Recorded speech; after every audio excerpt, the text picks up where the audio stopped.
Guys, what's up? Wow, it's been a while. It's been like 3 months. I apologize. I've got some updates. The AMG is gone. It's officially sold. But today we're going to look at some new cars. Gabe is picking me up in his new Jeep. Anyways, we're going to go look at a few cars. Also, today's video is sponsored by Fan Home, but more on that later. I'll be honest with you, I had no idea that they put like a big motor in a Jeep.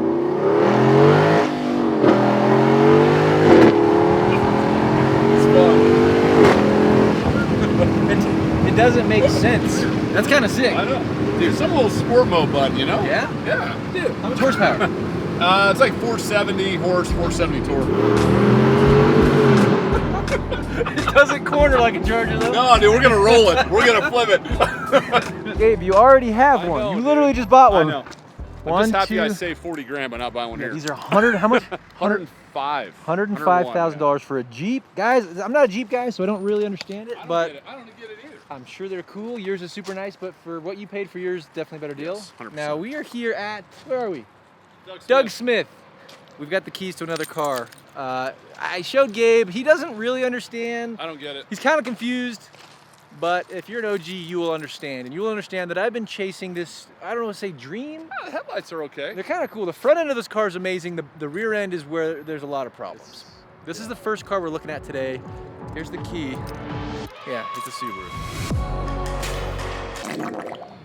Tell me that is not just a Honda Civic No. Hold on a second. Okay, this is the WRX. This is the new, in 2022 they came out with the new generation of the WRX, and honestly, I know nothing about it because I didn't care. It's so ugly. No. Oh, that's actually kind of cool. It's the exact Whoa! same as this. Okay, we're gonna flash this on the screen because that's actually identical to an NSX. It's the same taillight. Now I kind of like it. I thought it looked like a Civic.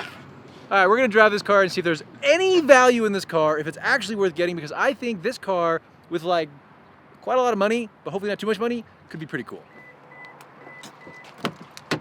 It just feels like a rental car. These seats are nice. Yeah? That's about it. Should we see under the hood? Oh my god, dude. Wow, I don't know if you can see that. That is a greasy really engine bay, but it's a sales technique. It looks very brand new. This car has 3,000 miles on it, so it's effectively brand new.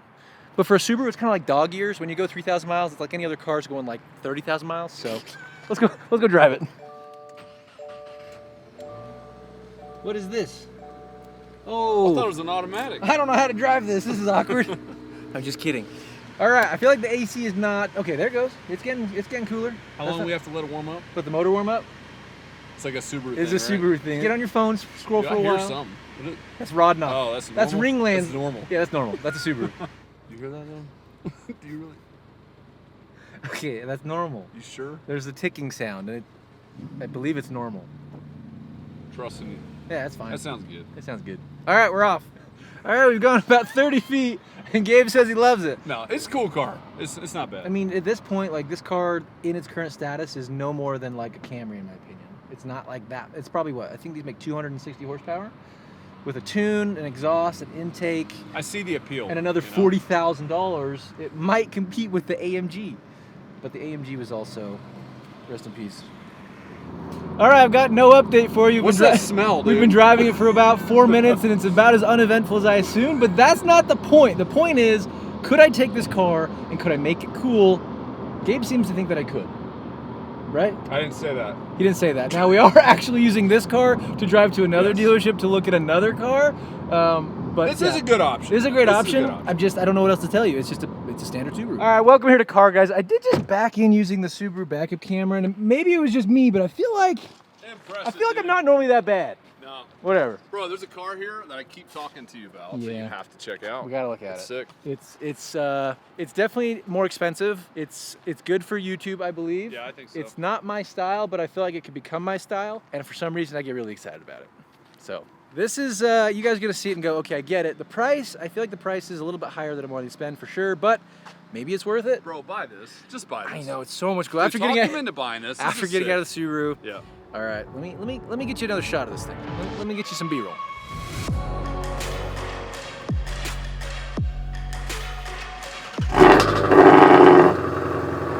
Oh, it's got valves. Now this car is for sale on consignment here at Car Guys, and I don't want to crash it, so we're gonna let Gabe drive. Also, it just feels like this car fits you. Why? I don't know. There's just something about maybe I'm bald. the tattoos. You're bald. He's bald by choice, though, right? Sure. Yeah. Sure. Now, I just remembered a long time ago when I saw the GT350R come out, I watched the video, and one of the things that the R is different from the regular one, there's no back seat. Ooh, that's literally sick. a back seat delete. That's way sick. I assume for weight savings. I thought it didn't have a radio either, but maybe I'm wrong on that one. You ready, dude? All right, we're pulling out of a car, guys. It's like we're pulling out of a car show. Now, what's the over-under? Assuming I actually bought a Mustang, maybe it's not this one, maybe it's like an S550 that's a little bit older. Like a 5.0, a little bit higher, more miles, do some more gnarly stuff with it. What is the over-under that I go through a crowd? Pretty high chance. Pretty high chance? Yeah, for sure. Yeah, I don't know if I want to kill any crowds. Now, this is not our car, so we're not going to beat on it, but we definitely got to hear, we got to let it eat. Yeah, you got to let it eat. Let it eat a little bit. Yeah. Not in a turn. There's also some people. Sorry, guys. Don't hit them. Let's just get a little bit. What does it sound like? What does it feel like? Okay. Sounds good. It sounds sick. What does it rev out to? 8,200. 8,200. For a V8, that's freaking cool, man. This is sick. Give me your honest opinion. It's cool. It's a cool car. The problem is, for a little bit more, you can have a GT500. I know. So it's then tough. a little bit It's more like, than that, a little bit more than it that, all of just a sudden never you need a ends. Ferrari. I know. So you got to decide. It's a sick car, though. Yeah. Yep. Okay. Well, back to our lovely Subaru.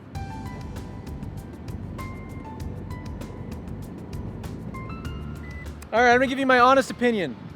I really don't have an opinion because I feel like there's just nothing to see. It's these cars, like I said before, it's the potential which the car has to make it cool. That's what's fun about them. The current state, it just felt like we just rented it and we went to the beach and we had a nice little vacation and we just returned to the rental yard. So I would say there's a lot of potential and I think it'd be fun to explore that.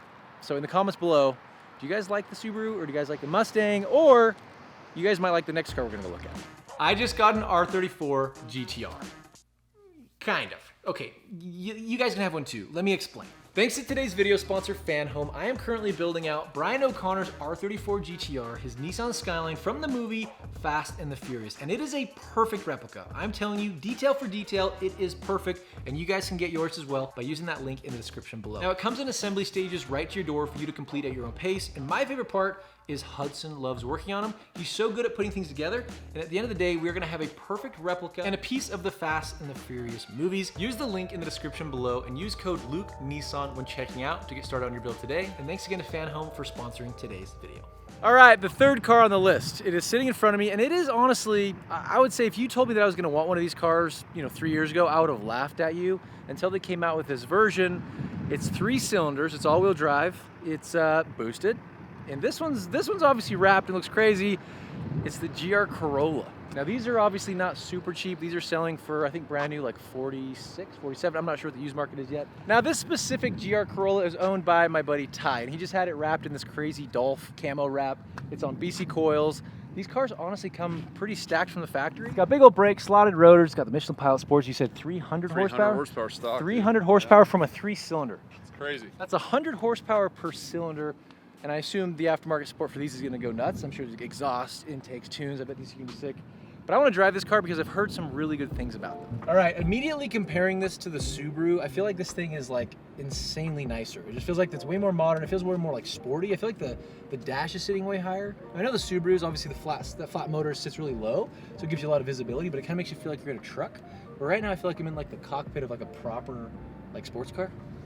And you've driven this car. Obviously these things are like pretty sporty. Yeah, it's weird because like, I didn't expect this car. This Yeah. car's way better than I expected. So I'm curious to see what you think. Now Ty said that I should get on the car, and honestly, I hate getting on cars that are not mine. That's just, I don't know, I have this feeling if I blow it up, I feel so guilty. But he said do it. So This we're one's gonna under give it- warranty, dude. Oh, it's under warranty. Oh, we're We're good. good. All right, Ty, blow it up. Second gear. Ooh, did you hear the blow off? Yeah, dude. What else does he have done to this thing? The Nothing? stock. All right. Stock. All right, here we go. Ty, this is for you. First gear. Oh, wow. All right. It's definitely It's sportier fun. than the It's Subaru. really fun. Definitely sportier than a stock bricks. I feel like this thing needs to be like livened up. I feel like with an exhaust and intake a tune, it just would be like proper raspy. But from factory for a 3-cylinder, this thing's pretty sick. All right, I just got back from driving the WRX, the GT350R, and the Corolla GR. And honestly, the Corolla and the Subaru felt very similar, where they're kind of in that same category. I think the Corolla made that car to compete with the Subaru. My guess is that. And they did a good job. It feels like a better car all around. It feels more sporty. Obviously, that price tag, I think 47,000 new or almost 50,000 new, is insane for a Corolla, but they're probably worth it. And I'm not sure what they're selling for used. We'll have to look into that. But really, I feel like where my heart is set right now is more on the Mustang. Now, that trim level, the GT350R, that's a pricey trim level, so I don't think I would get something like that. I'm thinking maybe like an S550, like a 2015, somewhere around there with some miles. It's still a GT, the V8, but something that I can like really beat on. I've always wanted something that I could just like drift. Now the AMG, I would slide that around a lot, but it was so nerve-wracking. And with the Mustang, I just feel like it just rightfully deserves it. The tires probably aren't as specific and as expensive, so I feel like that's kind of what I'm looking for. If there's something that I missed, if you think there's something else I should look at before I really kind of make a decision on what the next car is, let me know in the comments below. Guys, I appreciate you watching the video, and I'll see you in the next one. Wait, no way. There's no. Oh my God, dude! They sold one of the They five. They might have just sold it. $106,000 sold. Ooh, Jeep is killing it.